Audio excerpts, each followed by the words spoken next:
Good morning everybody. आज करने वाले हैं यूपी बोर्ड 2025 एग्ज़ाम जो 12th का एग्ज़ाम होगा उसके लिए हम यहाँ पे क्विक रिवीजन देखेंगे यानी क्रैश कोर्स देखेंगे। फास्ट ट्रैक रिवीजन है ये। और आपके ये है क्या यानी भौतिक विज्ञान यानी आपका क्या है ये फिजिक्स चलने वाली है। ठीक है, तो इसमें हम लोग क्या क्या देखने वाले हैं यानी सभी तो अध्याय देखने वाले हैं। हम जितने भी अध्याय हैं आपके फिजिक्स में उन सभी को देखने वाले हैं, सभी परिभाषाएँ देखने वाले हैं। उसके बाद ये आपका मान लीजिए अगर ये वीडियो है ये आपका अगर फर्स्ट है तो इसका एक बी पार्ट और होगा। बी पार्ट में हम लोग ओनली न्यूमेरिकल देखेंगे। इसकी जो भी फर्स्ट पार्ट के न्यूमेरिकल होंगे, सेकंड पार्ट के न्यूमेरिकल होंगे, उन सबको हम देखेंगे। उसके बाद ये जब पूरी फिजिक्स खत्म हो जाएगी उसके बाद जो भी मॉडल्स पेपर दिए गए उन सबको हम लोग सॉल्व करने की कोशिश करेंगे। तो ये ज़्यादा से ज़्यादा अगर वीडियो रहने वाला है आपका तो 30 या 35 या 40 मिनट का रहने वाला है।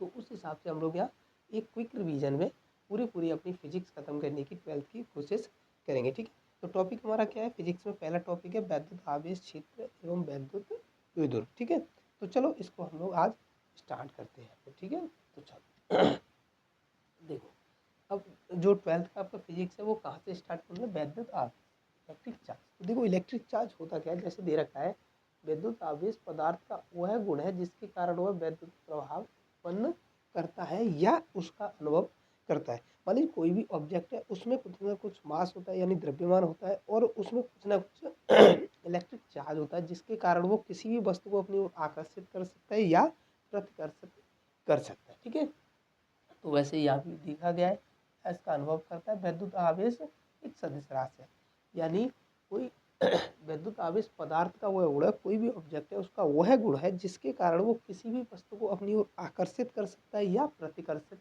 कर सकता है। तो वो आपका वैद्युत आवेश कहलाता है, इलेक्ट्रिक चार्ज कहलाता है। ठीक है, ये कैसा है? सदिश राशि है। सदिश राशि मतलब इसमें दिशा के साथ साथ परिमाण भी होता है। इसका मात्रक आपका क्या होता है? कूलम। इसका मात्रक आपका कूलम होता है।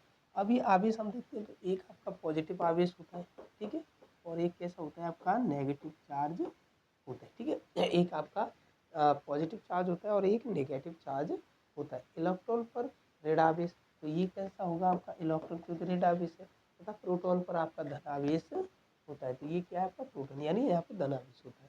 सजातीय आवेश एक दूसरे को प्रतिकर्षित करते हैं यानी कहीं पर अगर प्लस और माइनस है तो ये एक दूसरे को अपनी ओर आकर्षित करेंगे, एक दूसरे को अपनी ओर खींचने की कोशिश करेंगे। जबकि अगर प्लस प्लस या माइनस माइनस ये सजातीय हो गए तो ये एक दूसरे से अलग हटने की कोशिश करते हैं यानी ये क्या है?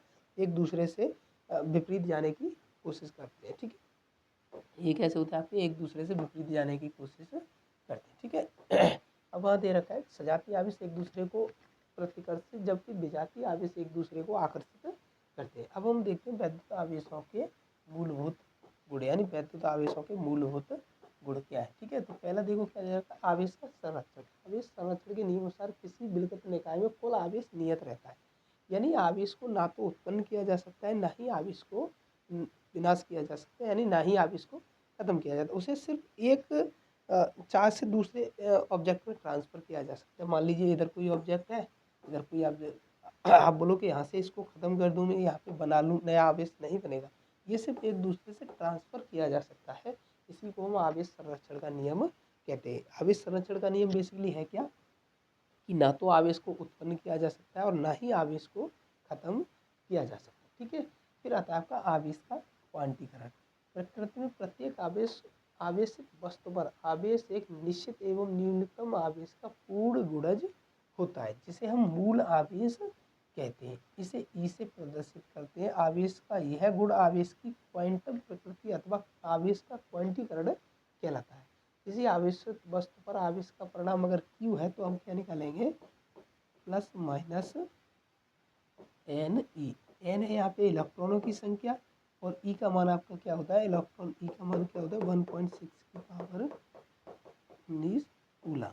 ठीक है, ये आपका ई का मान होता है। जैसे हम जब भी न्यूमेरिकल इनको करेंगे तो हम न्यूमेरिकल मैं सारी चीज़ों को इनको आराम से देखेंगे। ठीक है, यहाँ पे क्या है कि जल्दी में सिर्फ परिभाषा बतानी है। जब मैं न्यूमेरिकल कराऊंगा तो इस पूरा ये आपका सिद्धांत इसको भी करेंगे और पूरे को ऑब्जेक्ट को हम यहाँ पे करने की कोशिश करेंगे क्योंकि न्यूमेरिकल में आपको यही सारी चीज़ें दी जाती है। ठीक है, फिर अगला आपका आता है आवेश की योजना यानी आवेश को जोड़ना। आवेश की योज्यता देखो क्या दे रखा है, आवेश की योज्यता में दे रखा है आवेश की योज्यता किसी निकाय का कुल विद्युत आवेश उसके विभिन्न अवयवी कणों पर उपस्थित भिन्न भिन्न आवेशों के बीजगणितीय योग के बराबर होता है। यदि कोई निकाय n अवयवी कणों से मिलकर बना है तो निकाय पर कुल आवेश क्या हो जाएगा, Q बराबर Q1 plus Q2 plus Q3 dot dot Qn। इसका मतलब क्या है कि मान लीजिए कोई ऑब्जेक्ट है, ठीक है, इसमें -Q -8Q plus 7Q plus 10Q minus 11Q, यानी ये आवेश है। तो इसमें जब हम नेट आवेश निकालेंगे, इस पर नेट आवेश निकालेंगे तो सबको क्या करेंगे, जोड़ते जाएंगे, यानी -8 प्लस 4 प्लस 10 और -11, ठीक है। जब इसको जोड़ेंगे तो देखो 10 और 14 हो गया, 11 माइनस 19 यानी माइनस के 19 और प्लस के 14, तो हमारे पास फाइनली कितना बचा, माइनस का 19 कूलम बचा। यानी कोई भी ऑब्जेक्ट, कोई वस्तु है, उस पर हम उसके बहुत से कण होंगे उसमें, तो उन सब पे कितना कितना आवेश है, उन सभी कणों पर कितना कितना आवेश है, उसको हम क्या करेंगे, सिर्फ सिंपली जोड़ देंगे कितना आवेश है, तो हमारा क्या निकलेगा, वैद्युत आवेशों की योज्यता, यानी उनको जोड़कर निकल आएगा कि पूरा जो ऑब्जेक्ट है उस पर कितना आवेश है, ठीक है, कितना आवेश है। तो इसी को हम आवेशों की योज्यता या आवेशों का जोड़ना कहते हैं। इसी को क्या बोलते हैं, आवेशों की योज्यता या आवेशों को जोड़ना कहते हैं, ठीक है। आगे देखो क्या है, कूलाम का नियम। तो देखो ये कूलाम का नियम बहुत इंपॉर्टेंट है, यहीं से मेनली आपका स्टार्ट होगा, यहीं से आपका मेनली स्टार्ट हो जाता है पूरा टॉपिक, ठीक है। तो चलो देखते हैं कूलाम का नियम। कूलाम का नियम क्या कहता है, कूलाम का नियम दो बिंदु आवेशों के मध्य बल। अब हमने अभी तो एक बिंदु आवेश देख रहे थे, अब दो बिंदु आवेशों के बीच हम बल देखेंगे। तो इसमें क्या दे रखा है, देखो कूलाम का नियम, निर्वात अथवा बाह्य, यानी इन ऑब्जेक्टों के निर्वात या बाह्य को हम मान के चलते हैं कि वहाँ पे कोई भी ऐसा घर्षण नहीं हो रहा है जिससे अट्रैक्ट फोर्स पैदा हो या खिंचाव पैदा हो, ठीक है। इसीलिए निर्वात अथवा बाह्य लिखा जाता है कि क्योंकि बाहरी अभाव, बाहरी जो आपका निर्वात है या कुछ भी है, तो बाहरी घर्षण वगैरह से कोई भी ना तो अट्रैक्ट बल लगेगा और ना ही प्रतिकर्षण आकर्षण कुछ नहीं होगा, इसीलिए कहा जाता है निर्वात अथवा बाह्य। निर्वात अथवा बाह्य में स्थित दो आवेशों के मध्य लगने वाले आकर्षण अथवा प्रतिकर्षण बल का निर्धारण कूलाम का नियम द्वारा किया जाता है। यानी निर्वात अथवा बाह्य में स्थित दो आवेशों के मध्य लगने वाले आकर्षण प्रतिकर्षण अट्रैक्शन फोर्स या डिस्ट्रैक्शन फोर्स बल का निर्धारण कूलाम के नियम द्वारा किया जाता है। अब ये होता क्या है, देखो मान लीजिए कि आपके पास एक तो आपका प्लस क्यू ही है, ठीक है, और ये आपका माइनस क्यू है। अगर मैं प्लस प्लस लूँगा तो आकर्षण प्रतिकर्षण होगा, और माइनस माइनस लूँगा तो भी प्रतिकर्षण होगा, इसीलिए मैंने क्या किया और माइनस और प्लस लिया, इसकी वजह से आकर्षण होगा। हालांकि आप दोनों ले सकते हो, कोई दिक्कत नहीं है, ठीक है। तो अब देखो इसमें दे रखा है कूलाम के नियम के अनुसार किन्हीं दो बिंदु आवेशों के मध्य कार्यरत विद्युत बल, इन दोनों के बीच कार्यरत विद्युत बल, यानी एक दूसरे को ये कैसा कर रहे हैं, अपनी ओर खींच रहे हैं, किसी फोर्स से खींच रहे होंगे, ठीक है। बल आवेश Q1 Q2 के परिणामों के गुणनफल के अनुक्रमानुपाती, यानी इसके F proportional Q1 into Q2 ठीक के परिणामों के गुणनफल के अनुक्रमानुपाती तथा उनके मध्य दूरी R के वर्ग के व्युत्क्रमानुपाती होता है। व्युत्क्रमानुपाती यानी F प्रोपोर्शनल 1/r², यही तो दे रखा है। कूलाम के नियम के अनुसार किन्हीं दो स्थित बिंदु आवेशों के मध्य कार्यरत विद्युत बल आवेशों Q1 Q2 के परिणामों के गुणनफल के अनुक्रमानुपाती हो गया, ठीक है, तथा उनके मध्य दूरी r के वर्ग के व्युत्क्रमानुपाती होता है, ठीक है, व्युत्क्रमानुपाती होता है। तो F बराबर, अब यहाँ से मैं क्या करूँगा, दोनों क्योंकि F है दोनों में F तो F क्या करूँगा मैं, F बराबर प्रोपोर्शनल हटाऊंगा तो K आ जाएगा आपका, ठीक है, Q1 Q2 बट्टे r², Q1 Q2 बट्टे r², ठीक है। इसको अगले पेज पे करते हैं, अच्छे से होगा, अगले पेज पे देखते हैं, ठीक है। अब यहाँ से आप, ठीक है, तो अभी मैंने क्या यहाँ पे दिया था कि एक तो आप Q ऑब्जेक्ट था प्लस का, और एक क्या था आपका माइनस का Q, ये दोनों ठीक है फोर्स से एक दूसरे को क्या कर रहे थे, आकर्षित कर रहे थे, उनके बीच की दूरी क्या थी r, ठीक है। तो यहाँ से क्या निकाला था आपका F बराबर के Q1 बट्टे Q2 अपॉन आर स्क्वायर। ठीक है, जहाँ के क्या है आपका, के आपकी निर्वात अथवा वायु की क्या है वैद्युतशीलता है, जबकि के का मान यहाँ पे कितना दे रखा है, के बराबर 1.4 पाई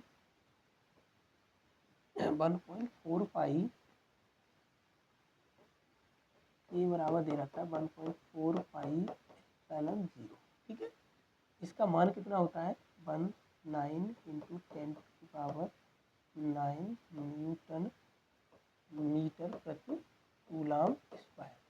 ठीक है, ये जैसे ऊपर दे भी रखा है कि के क्या होता है आपको वैद्युत एवं निर्वात की वायु की वैद्युतशीलता होती है। ठीक है, तो इसका 1.4 पाई एप्सिलॉन 0 का मान कितना दे रखा है 9 into 10⁻9 newton into metre square प्रति कूलाम स्क्वायर, जो अनुक्रमानुपाती आपका नियतांक है, जिसमें ई क्या है, E0 है आपकी वायु अथवा निर्वात की वैद्युतशीलता, जिसका मान कितना होता है 8.85 इंटू 10⁻12 कूलाम स्क्वायर प्रति न्यूटन मीटर स्क्वायर, तथा इसका विमी सूत्र आपका L इनवर्स 3 T⁴ और A स्क्वायर होता है, इसका विमी सूत्र होता है। ये आपसे पूछा जा सकता है एक नंबर में कि आपका वैद्युत एवं वायु की निर्वातशीलता E0 का विमी सूत्र क्या होता है, तो इसको आप याद करते हैं। ठीक है, अब देखो, यदि आवेशों के मध्य वायु अथवा निर्वात के अतिरिक्त अन्य कोई माध्यम है, यानी उसका अन्य कोई माध्यम है, तो वहाँ पे माध्यम यानी के का मान आपको दिया जाएगा। ठीक है, तब आपका क्या हो जाएगा, कोई अन्य माध्यम है तो आपको E0 न लेकर वहाँ सिर्फ ई लेना है, वहाँ पे क्या लेना है ई लेना है। जब हम न्यूमेरिकल इसमें करेंगे, तो अगर यहाँ पे उसको पूछा गया कि इसका परावैद्युतांक कितना है, तो आप भी कीजिए, तो आपको क्या है ई लिखना है, सिर्फ E0 नहीं लिखना है वहाँ। ठीक है, ई लिखना है। अगर न्यूमेरिकल में आता है तो ई का आपको मान दिया रहेगा, अगर E0 दे रखा है तो आपको ये वाला मान सिंपली लगाना है, और E0 नहीं दे रखा है तो वहाँ पे क्या है आपको के की जो आपका प्रवैद्युतांक है उसका मान दे रखा है। ठीक है, तो अब देखो इसमें क्या है, यदि इस तरह आवेशों के मध्य ई बराबर माध्यम की वैद्युतशीलता है। ठीक है, अब हमारा क्या हो जाएगा F बराबर 1.4 पाई, क्योंकि यहाँ पे क्या दे रखा है कि ई बराबर माध्यम की वैद्युतशीलता। ठीक है, तो Q1 Q2 बट्टे आर स्क्वायर। अब देखो, यदि स्थिर आवेशों के मध्य स्थिर पदार्थ का परावैद्युतांक के है, यानी कोई पदार्थ पद दिया जिसका क्या परावैद्युतांक क्या है के है, इसका परावैद्युतांक क्या है के है, तो हम क्या करेंगे E बराबर E0 इंटू के, यानी के बराबर निकालेंगे तो हमारे पास यहाँ से कितना हो जाएगा E/0। ठीक है, ये निकल के आएगा, यानी के बराबर हमारे पास क्या आ जाएगा। अब के कुछ भी दे रखा है 5 6 जो भी दे रखा है यहाँ से हम रख सकते हैं। अगर मान लीजिए सपोज दैट के बराबर हमको 5 दे रखा है किसी माध्यम की परावैद्युतशीलता, तो हम 5 बराबर E/0 वहाँ पे पुट करेंगे। यहाँ से अगर हम ई में निकाल रहे हैं, जैसे यहाँ के दे रखा है, ठीक, अगर हम ई में निकाल रहे हैं तो ई को यहाँ से तो यहाँ कितना हो जाएगा 5 है। ठीक है, 5 E0, तो ये आपका क्या है कूलाम का नियम है। ठीक है, तो अब देखो आगे क्या दे रखा है, सभी परावैद्युताओं के लिए के का मान 1 होता है। के का मान सभी परावैद्युताओं के लिए के का मान 1 से अधिक, ये एक नंबर में आ सकता है कि सभी परावैद्युताओं के लिए के का मान कितना हो सकता है, ये एक नंबर में क्वेश्चन पूछा जा सकता है यहाँ से। तो वो क्या होता है आपका 1 से अधिक होता है, यानी के 1 इस तरह से कुछ वहाँ पे दे रखा होगा, या लिख रखा होगा कि 1 से अधिक, 1 से कम, या 1 के बराबर, या इनमें से कोई। ठीक है, तथा धातुओं के लिए के का मान अनंत होता है, यानी कोई भी अगर धातु है, कोई भी धातु सोडियम पोटेशियम जो भी धातु है, तो उसके लिए के का मान क्या होता है आपका इनफाइनाइट होता है। ये आपके एक एक नंबर में यहाँ से क्वेश्चन बन सकते हैं कि धातु के लिए के का मान कितना होता है।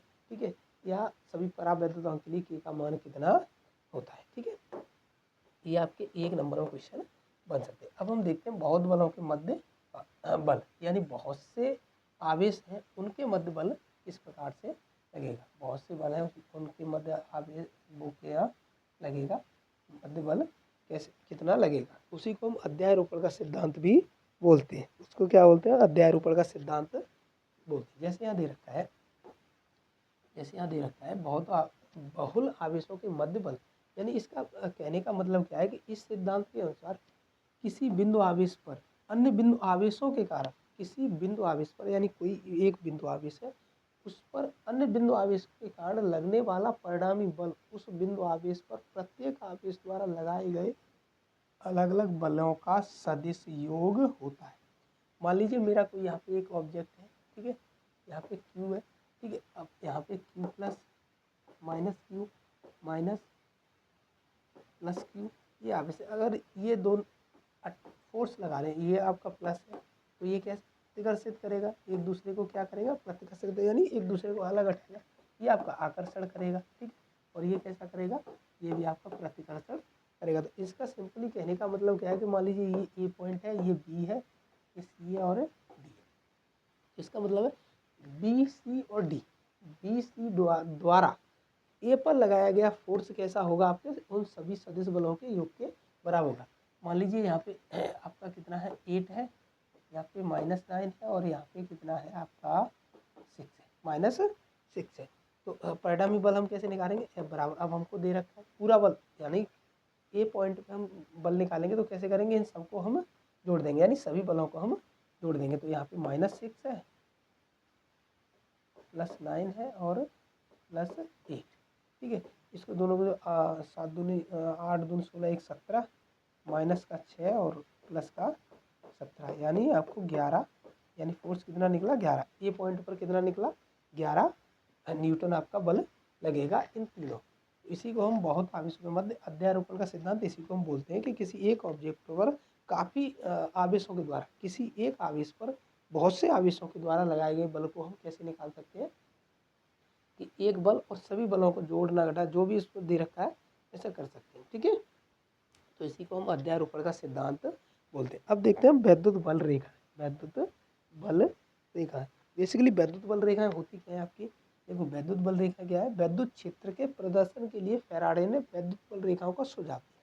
तो फैराडे ने क्या कहा कि वैद्युत क्षेत्र के प्रदर्शन के लिए फैराडे ने वैद्युत बल रेखाओं को सुझाव दिया। इनके अनुसार वैद्युत बल रेखाएं वैद्युत क्षेत्र, वैद्युत रेखाएं वैद्युत क्षेत्र में खींची गई वे काल्पनिक निष्कोणीय वक्र स्मूथ कर्व रेखाएं हैं जिन पर एक स्वतंत्र व पृथक आइसोलेटेड एकांक धनावेश चलता है।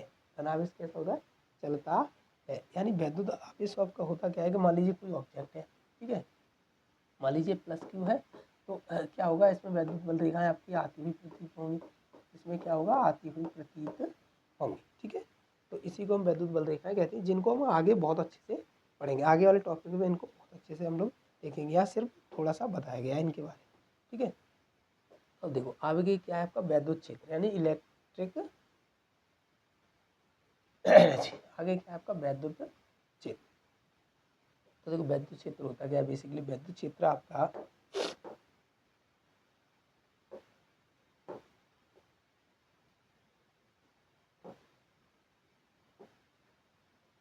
देखो वैद्युत क्षेत्र, तो वैद्युत क्षेत्र होता क्या है, प्रत्येक आवेश के चारों ओर का वह क्षेत्र जिसमें किसी दूसरे आवेश को रखने पर वह आकर्षण अथवा प्रतिकर्षण बल का अनुभव करता है, वैद्युत क्षेत्र कहलाता है, वैद्युत क्षेत्र कहलाता है, यानी इलेक्ट्रिक फील्ड कहलाता है।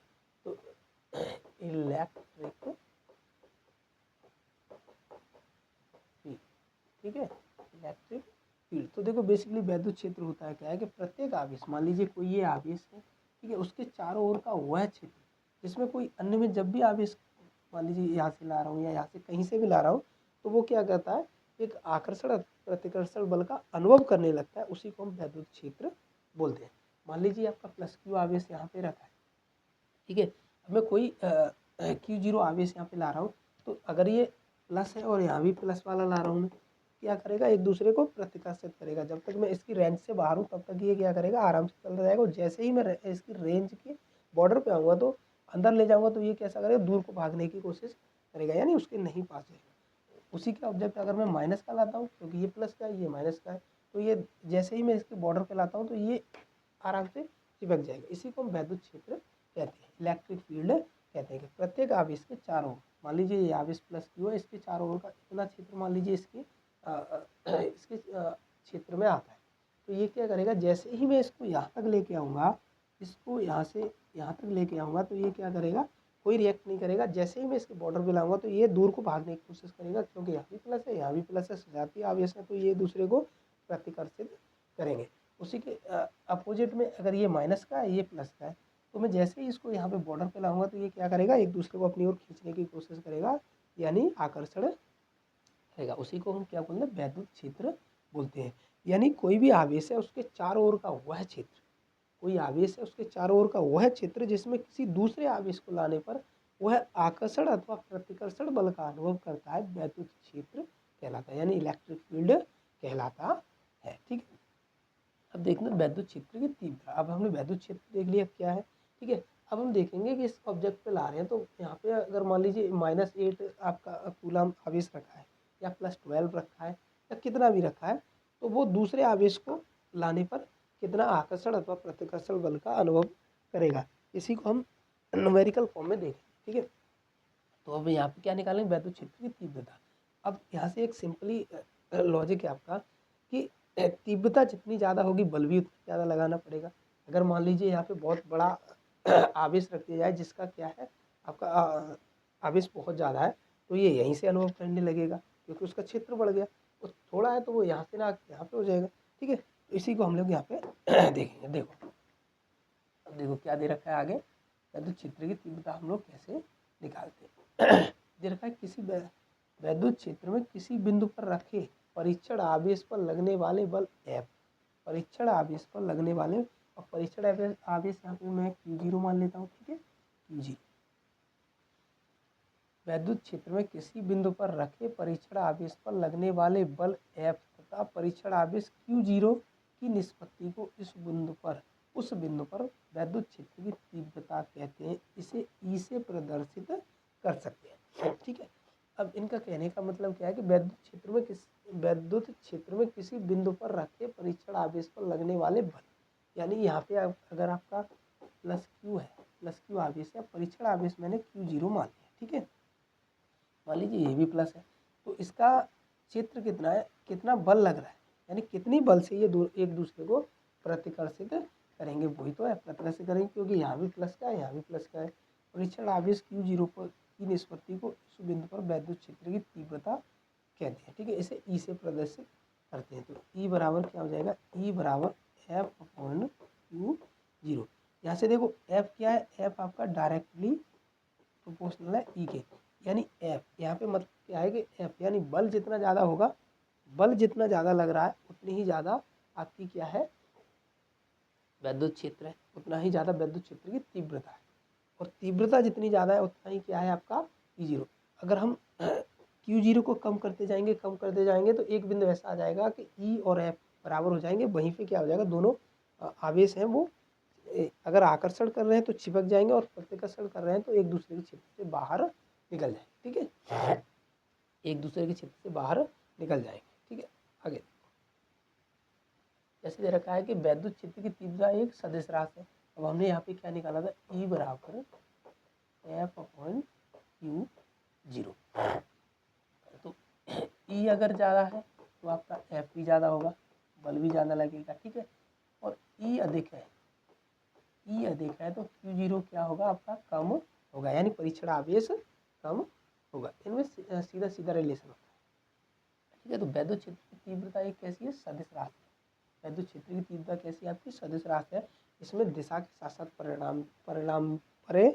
परिमाण भी होता है। ठीक है, इसका मात्रा न्यूटन प्रति कूलम अथवा वोल्ट प्रति मीटर होता है। तो इसका विमीय सूत्र क्या है आपका, ml P−3 A इनवर्स होता है, यानी ml P−3 A इनवर्स 1 होता है। इसका विमीय सूत्र क्या होता है, ml P−3 A इनवर्स होता है। ठीक है, किसी आवेशित कण पर लगने वाला बल F बराबर QE होता है।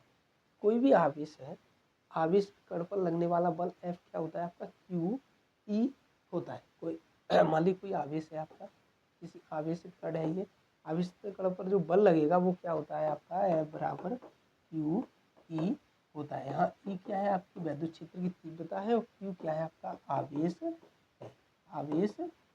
जो भी आवेशित कण है, मान लीजिए यहाँ पे E आपका 5 न्यूटन है, वैद्युत क्षेत्र की तीव्रता 5 न्यूटन है। ठीक है, और आवेश क्या है आपका, आवेश 8 कूलम है। तो यहाँ से F बराबर जो बल लगेगा इस ऑब्जेक्ट और आवेशित कण पर वो कितना हो जाएगा आपका 5 × 8 बराबर 40 न्यूटन प्रति न्यूटन कूलम। क्या हो जाएगा आपका Newton coulomb, Newton into coulomb हो जाएगा। तो यहाँ से बल कितना निकला 8 × 40 न्यूटन कूलम निकला। ठीक, तो अब देखो आगे एक पॉइंट में क्या दे रखा है, किसी बिंदु आवेश Q के कारण r दूरी पर वैद्युत क्षेत्र की तीव्रता। अब कोई मान लीजिए आपका ऑब्जेक्ट प्लस Q, ठीक है, इससे r दूरी पर मैंने Q0 माना, ठीक है, इससे क्या है r दूरी पर माना। तो इसका मतलब क्या है कि किसी बिंदु आवेश Q के कारण r दूरी पर वैद्युत क्षेत्र की तीव्रता।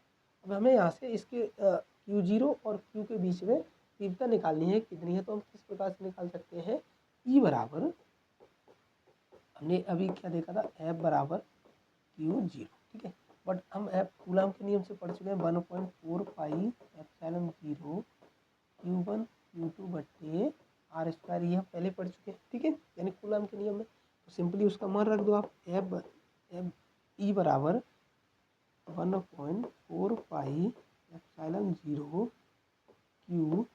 Q1 बट्टे R स्क्वायर। अब मैंने यहाँ पे Q क्यों रखा है, क्योंकि एक हमारा Q है और एक Q0 है, एक हमारा Q0 है, ठीक है, और नीचे क्या है आपका Q0 इस वाले फॉर्मूले से है। तो देखो Q0 कट जाएगा तो हमारे पास बचा कितना 1.4 पाई एप्सिलॉन 0 Q/R स्क्वायर।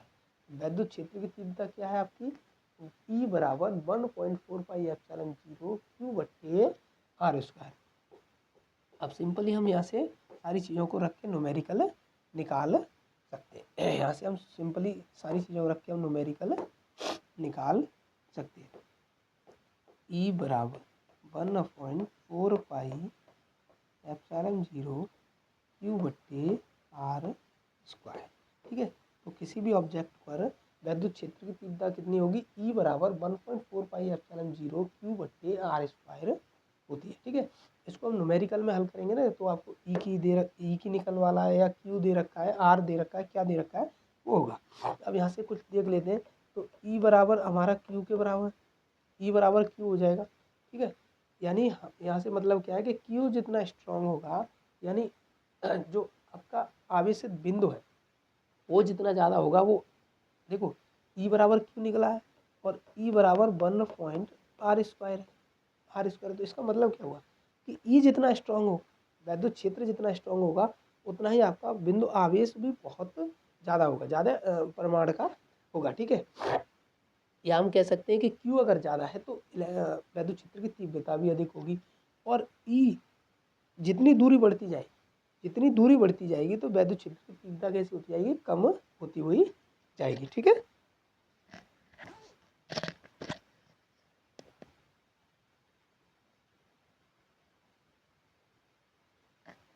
कम होती हुई जाएगी, ठीक है। अब हम आगे देखो, इसके सदिश रूप भी दे रखा है। सदिश रूप क्या है, क्योंकि हम R के सापेक्ष निकाल रहे हैं, तो सदिश रूप हमारा क्या हो जाएगा, E बराबर 1.4 pi epsilon 0 Q/R square upon R cap. सिर्फ कैप जोड़ देना और कुछ नहीं, तो सदिश रूप आपका निकल के आ जाता है। क्योंकि हम यहाँ पे जो भी परिभाषा दे रहे हैं वो किसके सापेक्ष दे रहे हैं, दूरी के सापेक्ष, यानी R के सापेक्ष दे रहे हैं, इसीलिए हम यहाँ पे R कैप करते हैं। कहीं भी पूछी जाए, यानी उसमें भी पूछी जाती है, अगर आपकी क्या था ये पीछे, उसमें भी पूछी जाती, तो F बराबर 1.4 pi epsilon 0 Q1/Q2 upon R square, यहाँ भी R कैप आपकी हो जाती, ठीक है। उसी प्रकार से यहाँ पे E बराबर, यानी वैद्युत क्षेत्र की तीव्रता बराबर 1.4 pi epsilon 0 Q/R square, R cap आपकी क्या हो जाएगा, सदिश रूप हो जाएगा वैद्युत क्षेत्र की तीव्रता, ठीक है। अगर एक समान आवेशित बल है तो उसके कारण क्या हो जाएगा, E बराबर 1.4 pi epsilon 0 QX/A x plus A square plus X square कोष्टक में 3/2, ठीक है। ऐसे ही अगर जैसे हमने अभी बलों की योज्यता निकाली थी, तो इसी प्रकार से हम आपकी क्या कर सकते हैं, वैद्युत क्षेत्र की तीव्रता का भी योग कर सकते हैं। यदि वैद्युत क्षेत्र में 2 या 2 से अधिक आवेश स्थिर है तो आवेशों के कारण परिणामी तीव्रता पृथक आवेशों के कारण तीव्रताओं का सदिश योग होती है। अर्थात इसका कहने का मतलब क्या है कि एक से अधिक अगर कोई बिंदु है और उन सब के क्या उन सब के कारण वैद्युत क्षेत्र की तीव्रता उत्पन्न हो रही है, तो वो जो तीव्रता होगी, हम टोटल तीव्रता जब निकालेंगे उसके पूरे ऑब्जेक्ट में तीव्रता कितनी है, तो हम कैसे निकालेंगे, ई बराबर यानी पहले की प्लस दूसरे की प्लस तीसरे की डॉट डॉट डॉट जितने भी दे रखे हैं एन तक, उन सब की हम लोग देख लेंगे। ठीक है, यानी क्या है, यदि वैद्युत क्षेत्र में दो या दो से अधिक आवेश स्थिर है तो आवेशों के कारण परिणामी तीव्रता पृथक पृथक आवेशों के कारण तीव्रताओं का सदिश योग होती है। ठीक है, अब देखते हैं वैद्युत द्विध्रुव इलेक्ट्रिक डाइपोल। इलेक्ट्रिक डाइपोल होता क्या है, यदि समान परिमाण व विपरीत प्रकृति, अब इसके लिए क्या, वैद्युत द्विध्रुव बनने के लिए क्या है, समान परिणाम होने चाहिए। यानी अगर एक बिंदु आपका 8 कूलम का है तो दूसरा भी 8 कूलम का होना चाहिए, एक अगर 5 कूलम का है तो दूसरा भी 5 कूलम का होना चाहिए, तभी तो डाइपोल बनेगा। भाई दो ध्रुव है, मान लीजिए इसके दो ध्रुव हैं, तो ये अगर 5 कूलम का है तो इधर भी 5 कूलम का होनी चाहिए, तभी तो एक दोनों मिलकर पेंसिल बनेगी, नहीं तो बास बराबर नहीं होगा, इधर उधर होगा। ठीक है, तो देखो यदि समान परिणाम व विपरीत प्रकृति के दो आवेश, अब विपरीत प्रकृति होनी चाहिए यानी माइनस प्लस होनी चाहिए या प्लस माइनस होने चाहिए, माइनस माइनस नहीं होने चाहिए और प्लस प्लस भी नहीं होने चाहिए, तब आपका इलेक्ट्रिक डाइपोल बनेगा। यदि समान परिणाम व विपरीत प्रकृति के दो आवेश अति अल्प दूरी पर स्थित हो तो इस प्रकार बना निकाय वैद्युत द्विध्रुव कहलाता है। अब देखते हैं वैद्युत द्विध्रुव आघूर्ण। ठीक है, वैद्युत द्विध्रुव क्या होता है आपका, कि दो ऑब्जेक्ट हैं जो परिणाम में समान होने चाहिए लेकिन प्रकृति में दोनों कैसे होने चाहिए, विपरीत होने चाहिए। ठीक है, इसके द्वारा स्थित जो निकाय बनता है वो आपका क्या कहलाता है, आपका वैद्युत द्विध्रुव कहलाता है। अब देखते हैं वैद्युत द्विध्रुव आघूर्ण, तो इसमें क्या दे रखा है, वैद्युत द्विध्रुव के किसी एक आवेश के मान, क्योंकि दोनों समान है तो एक आवेश का मान लेंगे, यहाँ पे दोनों Q1 Q2 नहीं लेंगे। ठीक है, क्यों नहीं लेंगे, क्योंकि यहाँ पे आवेश कैसा है, समान है, तो एक आवेश तथा दोनों आवेशों के बीच की अल्प दूरी, जो भी बहुत छोटी सी दूरी है, अल्प दूरी के गुणनफल को वैद्युत द्विध्रुव आघूर्ण कहते हैं। इसे हम P से प्रदर्शित करते हैं। ठीक है, मान लीजिए इलेक्ट्रिक डाइपोल। ठीक है, इलेक्ट्रिक डाइपोल का होता क्या है, मान लीजिए यहाँ पे एक प्लस क्यू आवेश है और एक कैसा है आपका माइनस क्यू आवेश है। ये कैसे है, आपकी अति अल्प दूरी यानी डी पर रखते हैं, बहुत छोटी सी दूरी है और इन्होंने क्या बना लिया, आपका वैद्युत द्विध्रुव बना लिया। इनके द्वारा क्या बनाया गया, ये वैद्युत द्विध्रुव बनाया गया। तो इनका कहने का मतलब क्या है कि वैद्युत द्विध्रुव के कारण किसी आवेश के मान तथा दोनों आवेशों के बीच की अल्प दूरी के गुणनफल को वैद्युत द्विध्रुव कहते हैं। इसे P से प्रदर्शित करते हैं, यानी P बराबर एक आवेश का मान ले लो, मान लीजिए मैंने Q ले लिया। ठीक है, एक आवेश ले लिया Q तथा उनके बीच की दूरी कितनी है आपकी 2D है। दूरी कितनी है आपकी 2D है, क्यों है कि मान लीजिए यहाँ तक तो D है और D और D, तो आपकी क्या हो गया, यहाँ से द्विध्रुव आघूर्ण P बराबर 2Q/D। ठीक है, वैद्युत द्विध्रुव को ई तीव्रता के वैद्युत क्षेत्र में क्षेत्र की दिशा से थीटा कोण घुमाने पर किया गया कार्य। अब जो वैद्युत द्विध्रुव है, मान लीजिए इस प्रकार से आपका वैद्युत क्षेत्र है, वैद्युत क्षेत्र आपको दे रखा है, उसी में ये डाइपोल रखा हुआ है। वैद्युत क्षेत्र आपको दे रखा है, उसी में डाइपोल दे रखा है, तो मैं अगर इसे थीटा कोण घुमाऊंगा, अगर ये इस प्रकार से रखा हुआ है, ठीक है, अगर मैं इसको ऊपर घुमाऊंगा या नीचे घुमाऊंगा, इधर भी घुमाऊँ तो मुझे कुछ ना कुछ कार्य करना पड़ेगा। वही कार्य आपका क्या है, वही कार्य आपका क्या दे रखा है यहाँ पे, W बराबर यानी वर्क बराबर आपका क्या दे रखा है, PE 1 minus cos of theta, जो भी थीटा का मान है वो वहाँ रख देंगे, यानी कितना घुमाया गया है। ठीक है, 1 माइनस कॉस थीटा। तो वैद्युत द्विध्रुव को ई वैद्युत क्षेत्र के ई तीव्रता के वैद्युत क्षेत्र में क्षेत्र की दिशा से, यानी जो भी क्षेत्र है हमारा क्षेत्र वैद्युत क्षेत्र की दिशा इधर है। ठीक है, क्योंकि यहाँ पे एरो दिखा रखे हैं, और मैं इसे ऊपर घुमाऊँ या नीचे घुमाऊँ, तो उसमें जो भी कार्य करना पड़ेगा तो उसको हम कैसे निकाल सकते हैं, PE, यानी यहाँ पे P भी दे रखा होगा आपको, यानी वैद्युत द्विध्रुव आघूर्ण भी दे रखा है, वैद्युत क्षेत्र भी दे रखा होगा। ठीक है, और थीटा दे रखा होगा कितना घुमाया, तो हम कार्य निकाल सकते हैं। या कार्य दे रखा है तो इनमें से कोई एक चीज़ नहीं दे रखी होगी जिसको हम न्यूमेरिकल में बहुत अच्छे से देखें। ठीक है, देखो वैद्युत द्विध्रुव को एक समान वैद्युत क्षेत्र E में इसकी दिशा से थीटा कोण पर रखने पर वैद्युत द्विध्रुव पर कार्यरत बल आघूर्ण। अभी बल आघूर्ण क्या होता है कि ये तो हमने एक को स्थिर रख और एक को निकाला ऊपर किया, तो आपको कुछ ना कुछ कोण बना रहा है। अब हम पूरा ही इसको घुमाओ, मतलब पूरा इसको राउंड अप करो, इसकी एक बिंदु को स्थिर ना मानकर, एक पॉइंट को स्थिर ना मानकर इसको मैं पूरा घुमाने की कोशिश करूँ इस प्रकार से या इस प्रकार से। अभी मैं कैसे घुमा रहा हूँ इसका जब कार्य कर रहा हूँ, तो अभी घुमा रहा था सिर्फ ऐसे, यानी एक सिरा इसका स्थिर था और दूसरे को मैं ऊपर या नीचे वैद्युत क्षेत्र की दिशा से थीटा कोण पे ऊपर या नीचे कर रहा था, तब हमको कार्य इतना निकालना था। ठीक है, अब मैं क्या कर रहा हूँ, उसको पूरे को घुमा रहा हूँ, पूरा द्विध्रुव आघूर्ण क्या है वो घूम रहा है। तो कैसे उसको कैसे निकाल सकते हैं, वैद्युत ध्रुव को ई आके वैद्युत क्षेत्र में क्षेत्र की दिशा से थीटा कोण घुमाने में किया गया कार्य तो आपका ये है। ठीक है, तो आपका ये दे रखा है, अगर ये निकालना है तो फिर इस फॉर्मूले से निकालेंगे। वहीं अगर दे रखा है कि वैद्युत द्विध्रुव को एक समान वैद्युत क्षेत्र ई में इसकी दिशा से थीटा कोण पर रखने पर वैद्युत द्विध्रुव पर कार्यरत बल आघूर्ण, इसको हम टाउ बोलते हैं, बल आघूर्ण टाउ बराबर कैसे निकालेंगे, पी इंटू ई, यानी जो भी वैद्युत क्षेत्र है और आपका क्या है द्विध्रुव आघूर्ण इतना दे रखा है। या आप इसको ऐसे भी निकाल सकते हैं, टाउ बराबर पी ई साइन थीटा। ये दोनों फॉर्मूले से हम इसको निकाल सकते हैं। ठीक है, जहाँ पी आपका क्या है वैद्युत द्विध्रुव आघूर्ण है, ई वैद्युत क्षेत्र की तीव्रता है, यानी ई क्या है आपकी वैद्युत क्षेत्र की तीव्रता और पी क्या है आपका वैद्युत द्विध्रुव आघूर्ण है, और थीटा क्या है आपका ई एवं पी के मध्य कोण, यानी जो आपका ये आपका क्या है ई, यानी वैद्युत द्विध्रुव आघूर्ण है और ये क्षेत्र है, तो इसके ऊपर या नीचे करने में कितना कोण में हम नीचे या ऊपर कर रहे हैं, तो इनके मध्य कोण है वैद्युत द्विध्रुव की स्थित ऊर्जा।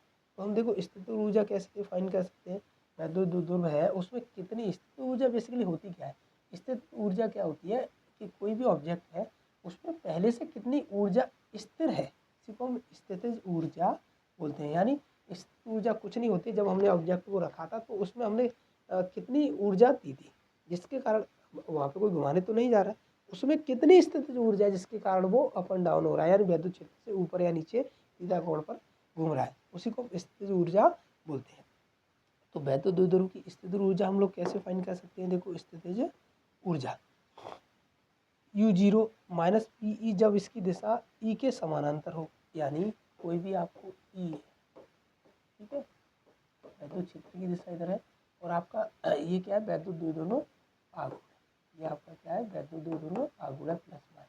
ठीक है, अब जब क्षेत्र की दिशा है यू जीरो, यानी स्थितिज ऊर्जा हम कैसे निकालेंगे, बराबर minus P E, P E जब दिशा कैसी है आपकी ई के समांतर हो, यानी ई के ही समांतर हो, यानी इधर कोई आपका, ठीक है, और यू थीटा बराबर कितना है minus P E cos of theta, जब इसकी दिशा जो आपका वैद्युत द्विध्रुव आघूर्ण है जब इसकी दिशा कैसी है ई की दिशा से थीटा कोण पर रखी हुई, अब ये तो समांतर है, अब मैं इसको थोड़ा ऊपर कर दूं तो ये थीटा कोण पर हो जाएगा कुछ ना कुछ, तब हमको ये फॉर्मूला लगाना पड़ेगा। तो ये दोनों फॉर्मूले आपको कहाँ काम देंगे, ये न्यूमेरिकल में काम देंगे। ठीक है, ये देखो आगे क्या दे रखा है, वैद्युत द्विध्रुव के कारण उसके अच्छी स्थिति या अनुदैर्ध्य स्थिति पर किसी बिंदु पर वैद्युत क्षेत्र, बेसिकली इसको हम जो आपको अगला पॉइंट जो दे रखा है उसको हम जब भी देखने की कोशिश करेंगे तो इसको सॉल्व करेंगे तब हम इसको देखने की कोशिश करेंगे, क्योंकि यहाँ पे बताने से अच्छी और निरच्छी स्थिति में बताने से कोई फ़ायदा हो नहीं रहा है, जब हम मॉडल पेपर करेंगे तब हम इसको देखेंगे। ठीक है, बेसिकली हम इसको तब देखेंगे, कुछ बता दे रहा हूँ इसमें थोड़ा सा पॉइंट मैं आपको यहाँ पे बता दे रहा हूँ। जैसे यहाँ दे रखा है कि वैद्युत द्विध्रुव की अक्ष से थीटा कोण बनाते हुए वैद्युत द्विध्रुव के मध्य बिंदु से r दूरी पर स्थित, हाँ ऊपर वाले पॉइंट ऊपर वाले पर वैद्युत द्विध्रुव के कारण उसकी निरक्षीय स्थिति। अब निरक्षीय स्थिति कौन सी होती है आपकी, एक तो होती है अक्षीय स्थिति, एक होती है निरक्षीय स्थिति। अक्षीय कैसी होती है, मान लीजिए हमने ये आपका एक्स है और ये कितना वाई, ये वाई हो, हाँ सही, ये आपका वाई है और ये एक्स है, तो अक्षीय स्थिति कैसी होगी कि यहाँ पे कोई डाइपोल बना है, ठीक है, तो इस इधर कोई हमको वैद्युत क्षेत्र की तीव्रता निकालनी है, ठीक है, तो आपकी अक्षीय स्थिति होगी, ये कैसी होगी आपकी अक्षीय स्थिति होगी। जबकि निरक्षीय स्थिति कैसी होती है कि इसको यहाँ ना होके इस जो आपका वैद्युत द्विध्रुव है इसको यहाँ ना होके आपका कैसे ऊपर को बने, ठीक है, तो ये कैसी होगी आपकी निरक्षीय स्थिति होगी। इसको बेसिकली हम आगे देखेंगे, लेकिन इसका जो फॉर्मूला दे रखा है कि वैद्युत क्षेत्र की तीव्रता हम कैसे फाइंड कर सकते हैं, 1.4 पाई एप्सिलॉन 0 P बट्टे आर क्यू। ये तो आपकी निरक्षी स्थिति, जब अच्छी स्थिति आती है तो इसमें हम E बराबर 1.4 पाई एप्सिलॉन 0 2 P बट्टे आर क्यू होती है। ठीक है, इसको हम आगे बहुत अच्छे से देखेंगे। तो उम्मीद करता हूँ आज का सेशन जो फर्स्ट क्लास की थी आपने फिजिक्स की क्लास 12th की, तो उसमें आपको थोड़ा थोड़ा आपके एग्ज़ाम के हिसाब से बहुत अच्छा लगा होगा। अब आगे की क्लास को हम आगे यानी इसके जो बी पार्ट रहेगा, इसका न्यूमेरिकल का पार्ट रहेगा, उसको हम अगले वीडियो में देखेंगे।